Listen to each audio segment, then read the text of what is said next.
واتبعوا ما تتلو الشياطين على ملك سليمان وما كفر سليمان ولكن الشياطين كفروا يعلمون الناس السحر۔ مفسرین نے لکھا ہے کہ حضرت سلیمان علیہ السلام کے زمانے میں شیاطین اور جنات حسب معمول آسمان تک چڑھ جاتے اور فرشتوں میں باہم احکام الہی کا تذکرہ جو ہوتا اس کو غور سے سنتے، اور جب ان کو معلوم ہو جاتا کہ فلاں تاریخ فلاں وقت میں یہ حادثہ یا واقعہ دنیا میں پیش آئے گا تو نیچے واپس آ کر کاہنوں کو ان تمام واقعات کی اطلاع کر دیتے۔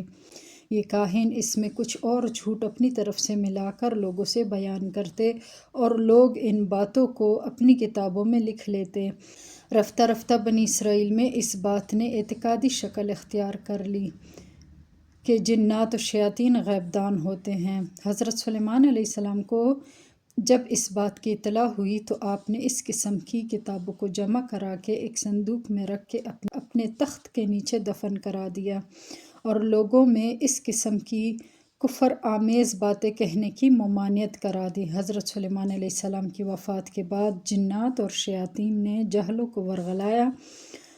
اور دفن شدہ کتابیں نکلوا کر کہا کہ انہی کتابوں کی بدولت سلیمان علیہ السلام جن و انس پر حکومت کرتے تھے۔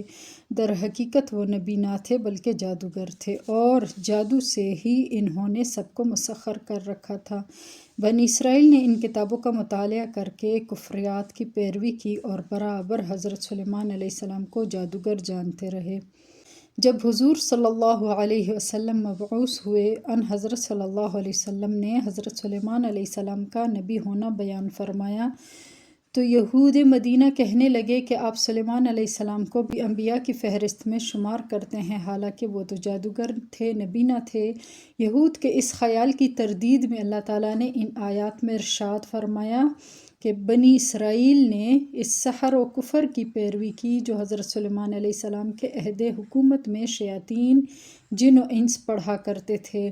معارف نبوت اور احکام الہیہ سے اس کا کوئی تعلق نہ تھا، صرف شیاطین کا شائع کردہ باطل خیال تھا کہ سلیمان علیہ السلام جادوگر تھے، جادو کے زور سے انہوں نے سب کو مسخر کر رکھا تھا۔ حالانکہ حضرت سلیمان علیہ السلام نے نہ کفر کیا نہ سحر کے زور سے کسی کو مسخر کیا، بلکہ شیاطین نے کفر کیا تھا، لوگوں کو سحر اور جادو کی تعلیم دیتے تھے اور لوگ ان کی پیروی کرتے تھے، اور اسی طرح سحر متواتر چلا آ رہا ہے جس کا چرچا یہود مدینہ میں ان حضرت صلی اللہ علیہ وسلم کے زمانے میں موجود تھا، یہاں تک کہ ان یہود نے خود آپ صلی اللہ علیہ وسلم پر بھی سحر کر دیا تھا، جس کے اثر سے آپ کو مرض کی سی حالت عارض ہو گئی تھی۔ آپ نے حق تعالیٰ سے دعا کی، اس پر آپ کو وحی سے سورہ فلق اور سورہ ناس ورد کرنے کا حکم ہوا، چنانچہ آپ کو بالکل شفا ہو گئی۔ وَمَا أُنزِلَ عَلَى الْمَلَكَيْنِ بِبَابِلَ ہاروت و ماروت۔ آیت کے اس حصے میں بتایا جاتا ہے کہ یہود ایک دوسری قسم کے سحر کا بھی اتباع کرتے تھے جو کہ ان دو فرشتوں کو ایک خاص حکمت کے بنا پر دیا گیا تھا، جو شہر بابل میں رہتے تھے، جن کا نام ہاروت اور ماروت تھا۔ چنانچہ ارشاد ہوتا ہے وَمَا أُنزِلَ عَلَى الْمَلَكَيْنِ بِبَابِلَ هَارُوتَ وَمَارُوتَ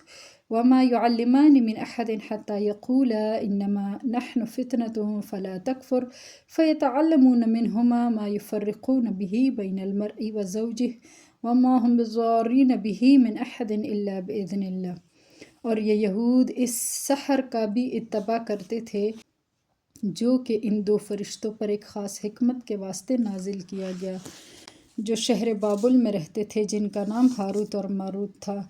ایک زمانے میں دنیا میں بالخصوص بابل میں جادو کا بہت چرچا ہو گیا تھا۔ اس کے عجیب و غریب اثرات کو دیکھ کر عوام کو اس کی حقیقت اور معجزات انبیاء علیہم السلام کی حقیقت میں خلط اور اشتباہ ہونے لگا۔ بعض لوگ ساحروں کو مقدس سمجھنے لگے، بعض لوگ اس کو نیک عمل سمجھ کر سیکھ کر اس پر عمل کرنے لگے۔ اللہ تعالیٰ نے اس غلطی کو رفع کرنے کے لیے بابل میں دو فرشتے انسانی جامہ میں ہاروت اور ماروت نام کے ساتھ اس کام کے لیے بھیجے۔ وہ لوگوں کو سحر کی حقیقت اور اس کے اصول و فروع سے مطلع کرتے تاکہ نبی کے معجزے اور جادوگر کے جادو میں اشتباہ کا رفع ہو جائے۔ سحر پر عمل کرنے سے اور ساحروں کی اتباع کرنے سے لوگ بچ جائیں۔ انہوں نے بابل میں آ کر اپنا کام شروع کیا، جادو کے اصول و فروع ظاہر کر کے اس عمل بد سے بچنے اور ساحرین سے نفرت اور دوری رکھنے کی تنبیہ و تاکید کرنے لگے۔ انہوں نے اصلاح اور احتیاط کے طریقہ اختیار کیا کہ وہ لوگوں کو سحر کے اصول اور فروع بتانے سے قبل یہ کہہ دیا کرتے تھے، انما نحن فتنۃ فلا تکفر،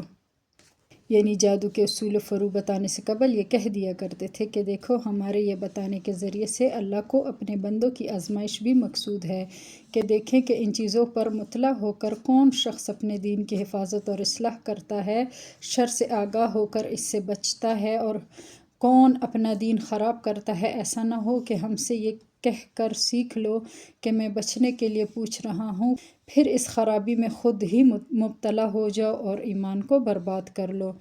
ان یہود نے اس سحر کی اتباع بھی کی۔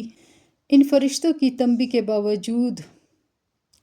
لوگ اس جادو کو ناجائز طور پر استعمال کرنے لگے، زیادہ تر خاوند اور بیوی کے درمیان جدائی ڈالنے لگے، جس کا اس آیت کے اس حصے میں ذکر ہے، فَيَتَعَلَّمُونَ مِنْهُمَا مَا يُفَرِّقُونَ بِهِ بَيْنَ الْمَرْءِ وَزَوْجِهِ۔